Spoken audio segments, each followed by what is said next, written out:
राधा स्वामी जी, आज की ये साखी एक ऐसे परिवार की है जो कर्म कांडों में बहुत विश्वास रखते थे। जो सोचते थे कि अगर घर में कुछ बुरा हुआ है तो इसका मतलब किसी ने कुछ कर दिया है, और अगर कोई बीमार हो गया है तो हमसे किसी से कोई जेलसी करता है, इसलिए हम बीमार हो गए। कहने का तात्पर्य है कि वो कभी सही सोचते ही नहीं थे। हमेशा उनके दिमाग में टूने टप्पे यही सब चीजें चलती रहती थी। इसका उपाय ये होगा, इसका उपाय ये होगा। गुरु से, संत मत से बहुत दूर थे। उस परिवार में दो बेटे थे। बड़े बेटे की शादी होकर उनके घर में बड़ी बहू आती है। बड़ी बहू बाबा जी को बहुत मानती है। बचपन से ही वो ब्यास जाती है, सेवा करती है। जो उसके लोकल में सत्संग घर हैं वहाँ पर भी जाती है, हर सत्संग घर में जाती है, सत्संग सुनती है। तो उसका बाबा जी से बहुत लगाव है, बहुत भरोसा है। तो अक्सर ही जो सत्संगी भाई बहन होते हैं या जो बाबा जी के प्यारे हैं, हमेशा ही वो आपने देखा होगा बहुत ही कम लोग ऐसे हैं जो बाबा जी को मानने के अलावा दूसरे कर्म कांडों पर विश्वास करते हैं या भरोसा करते हैं। वो तो सिर्फ अपने गुरु को ही सब कुछ मानते हैं। वो कहते हैं अगर बाबा जी ने हमारी किस्मत में ये लिखा है तो वो होकर ही रहेगा, उसको कोई टालने वाला है ही नहीं। तो धूप बत्तियां लगाने से या फिर उपाय करने से, घर में नींबू मिर्चें टांगने से कहीं भी ऐसा कभी नहीं होता कि हमारी किस्मत बदल जाती है या हमारा बहुत बुरा होने वाला होता है। हमने दो घर में नींबू टांग दिए तो अचानक से हमारे साथ कुछ अच्छा हो जाए। यह सब वहम है, भ्रम है, जिसमें से वो गुरु हमेशा हमें निकालने की कोशिश करता है। आज भी कुछ ऐसा ही सुनने को मिलेगा, जो बहुत ही ज्यादा ऐसा है कि लोग वो चीज करते हैं, हर पल करते हैं।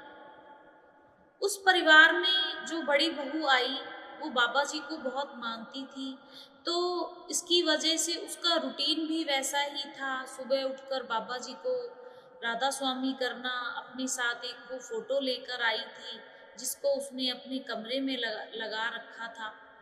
उसके बाद उसने अपना भजन, जो उसने कीर्तन लगा लेना, बाबा जी के सुबह भजन लगा लेने अपने फोन में, है ना, तो वो उन सब चीजों को वो सुनती थी। तो घर में जो और लोग थे वो उनका ये मानना था कि ये पता नहीं सुबह ही क्या अपने फोन में लगा लेती है, लेकिन वो कहते कुछ नहीं थे। वो कहते थे इसकी मर्जी, जो दे इसका दिल करे वो करे। अब होता क्या है, जो उस घर में जो छोटा बेटा होता है वो अक्सर ही बीमार रहता है। जब वो बीमार रहता है तो वो जिस भी पंडित को मानते हैं या जो भी पंडित उनके घर पर आकर पूजा करता है, वो लड़का जब भी बीमार होता वो उस पंडित को अपने घर पर बुलाकर और पूजा करवाना शुरू कर देते। और उस पंडित ने क्या करना, उसने कहना बस ये घड़ी ये पल तो बहुत ही मुश्किल है, अगर ये घड़ी और पल इसके निकल जाते हैं तो समझो आपके बच्चे को कुछ नहीं होगा। फलानी जगह पर इसने ऐसा काम कर लिया है, फलाने बंदे ने इसको ये पिला दिया है, इसकी वजह से इसकी हालत खराब हो गई। तो जो माता पिता है, बड़ा भाई है, वो भाई को लेकर इतने ज़्यादा इमोशंस हैं उनके अंदर, इतने ज़्यादा वो उसके लिए दुखी रहते हैं कि कहीं हमारे बच्चे को कुछ हो ना जाए। उसके लिए वो हर हद पार करने तक जाते हैं। तो समय ऐसे ही गुजरता रहता है। जो उनकी बड़ी बहू है वो सब ये देखती है वो एक दिन अपने पति से कहती है, आपको नहीं लगता कि ये सब कुछ करने से कुछ भी नहीं होता है? ऐसा कुछ भी नहीं है कि वो पंडित जी आते हैं, 2 मंत्र मारते हैं, हवन करते हैं और आपको ऐसा लगता है कि आपका भाई ठीक हो गया है। लेकिन वो पंडित कितनी चीज़ें आपसे उसके बदले में लेकर जाता है, कितना कुछ आप उसको दे देते हो, फिर वो अगले 10-15 दिन का आपको उपाय बता के जाता है, वो आप जगह-जगह पर धूप बत्तियाँ लगाते रहते हो। इन सब चीज़ों से होगा क्या? तो वो जो उसका हस्बैंड होता है वो अपनी वाइफ को बहुत बोलता है, बहुत ज़्यादा बातें करता है, कहता है तू बैठी रहे अपने बाबे को लेकर, तुझे कुछ नहीं पता है। ये जो तुम बाबेों को मानते हो ये भी तो सब फिर पखंड है, इसमें भी कुछ सच्चाई नहीं है। अगर इसमें सच्चाई नहीं है, वो लड़की चुप हो जाती है, वो कहती है ठीक है आप अपना देखो, मैं अपना देखती हूँ। जब एक दिन उसके देवर की तबीयत बहुत खराब होती है, तो वो ये कहती है अपने देवर से कि देख भाई, तू एक काम कर, आज अगर तेरी तबीयत खराब होगी, तू घर में सिर्फ मुझे बताना, तू किसी को कुछ मत कहना। तो वो देवर अपनी भाभी से कहता है, भाभी मैं मर जाऊंगा अगर मैं घर पे किसी को नहीं बताऊंगा। वो पंडित जी आकर ही मुझे बचाते हैं, वो ही पूजा करते हैं तो मैं ठीक होता हूँ, नहीं तो मैं तो मर जाऊंगा। वो भाभी कहती है, देख तू मेरे बेटे जैसा है, तू मेरे भाई जैसा है, मैं तुझे कुछ भी नहीं होने दूंगी, लेकिन तू इस चीज को समझ कि ये सब चीजें तुझे कुछ होने नहीं दूंगी। बस तू ये सोच कि वो पंडित मैं हूँ और तुझे अगर कुछ हो तो तू मुझे बता देना, मैं जो पंडित तेरा इलाज करता है मैं उससे अच्छा तेरा इलाज कर दूंगा। अब इस बीच में होता क्या है, वो जो देवर की तबीयत अचानक से खराब होने लगती है। जब खराब होने लगती है तो वो अपनी भाभी को इशारा करता है कि भाभी मुझे कुछ होने वाला है, मेरी तबीयत खराब हो रही है। लेकिन वो जो बहू है उस घर की, वो भी कहीं ना कहीं बहुत डरी हुई है। वो सोचती है कि अगर इसको कुछ हो गया तो मैं घर वालों को क्या जवाब दूंगी। लेकिन उसका जो भरोसा बाबा जी पर है वो भी अटूट है, वो उसको भी नहीं टूटने देती। वो सोचती है कि या तो जो हमने बचपन से सीखा, बचपन से जो सत्संग में सुना, जो हमारे माता पिता ने हमें संस्कार दिए, या वो गलत है या हमारा गुरु गलत होगा आज, या फिर ये पंडित, दोनों में से आज एक तो सही साबित होगा ही। तो क्यों ना आज परीक्षा ही कर ली जाए। वो लड़की, वो जो देवर है उसकी हालत ऐसे ही खराब होती है। तो जो बहू है वो बहाने से अपनी सास अपने पति को घर से बाहर भेज देती है। वो कहती है मुझे फलानी फलानी चीज चाहिए, आप जाओ, इमरजेंसी है, जाकर लेकर आओ। अब इस बीच में जब उसके देवर की तबीयत खराब होती है, उसे कुछ होता है, तो वो बाबा जी का ध्यान करने लगती है और बाबा जी से अरदास करती है कि बाबा जी मेरे परिवार को इस मुश्किल घड़ी से निकाल, इनकी मदद कर, मेरी मदद कर। आज मेरे गुरु की परीक्षा है, अगर इस देवर को, मेरे भाई को कुछ होता है तो इसकी जिम्मेदार कहीं ना कहीं तेरी ये बेटी होगी। तो तू मदद कर ताकि ये इन वहमों भरमों में से निकल सके। अगर आज उस पंडित को मैं यहाँ नहीं बुलाती, इसको कुछ हो जाता है तो मैं इतनी बड़ी भरपाई कैसे करूँगी।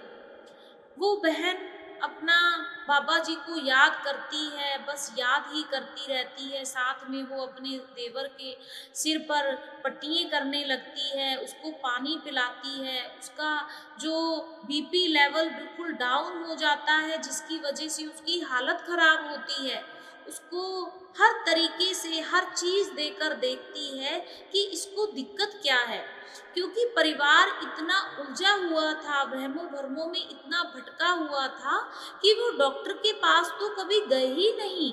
उन्होंने ये जानने की कोशिश ही नहीं करी कि हमारे बच्चे को प्रॉब्लम क्या है, कहीं इसको किसी मेडिसिन की जरूरत तो नहीं है, कहीं ये किसी डिप्रेशन का शिकार तो नहीं है, या कहीं ये कुछ सोचता तो नहीं है, इसको कोई और दिक्कत तो नहीं है। उन्होंने ये कभी जानने की कोशिश ही नहीं करी। वो किन चक्करों में पड़े रहे, पूजा पाठ में, पंडितों में, धागे तबीतों के चक्कर में, नींबू मिर्चों के चक्कर में, हवनों के चक्कर में। तो वो आधा पौना घंटा उस बीबी ने डॉक्टर को फोन किया, डॉक्टर से बात करी, डॉक्टर को घर पर बुलाया, अपने देवर को दिखाया। डॉक्टर ने कहा कि इसका शुगर लेवल इतना डाउन हो जाता है, इतना ज़्यादा डाउन हो जाता है कि इसे ऐसा लगता है कि मैं ख़त्म हो जाऊंगा, मैं बेहोश हो जाऊंगा, मुझे कुछ हो जाएगा। तो आपने इसका ट्रीटमेंट अभी तक स्टार्ट क्यों नहीं किया? तो डॉक्टर साहब उसको दवाई देकर जाते हैं, जिसकी वजह से वो भाई बिल्कुल ठीक हो जाता है। उसको जो बीपी लेवल है, उसका शुगर लेवल है, वो नॉर्मल हो जाता है, जिसकी वजह से वो ठीक हो जाता है। तो वो बहन को समझ में आ जाता है कि इसको कुछ नहीं, बस इसको मेडिकल दिक्कत थी, जो इसके घर वालों ने इसको जो पंडितों के चक्करों में पड़ गए, जिसकी वजह से इसका इलाज नहीं हुआ और इसकी हालत ऐसे हो जाती थी जैसे इसको किसी ने कुछ कर दिया हो। ये ऐसे लेटता था, ऐसे इसकी आंखें ऊपर को चढ़ जाती थी, उनको ऐसा लगता था कि इसको किसी ने किसी चीज की कोई भूत प्रेत आ गया है इसके अंदर, या हमारे किसी रिश्तेदार या आसी पड़ोस ने इसको कुछ कर दिया है। और वो पंडित भी दिन ब दिन इनको पागल ही बनाता था।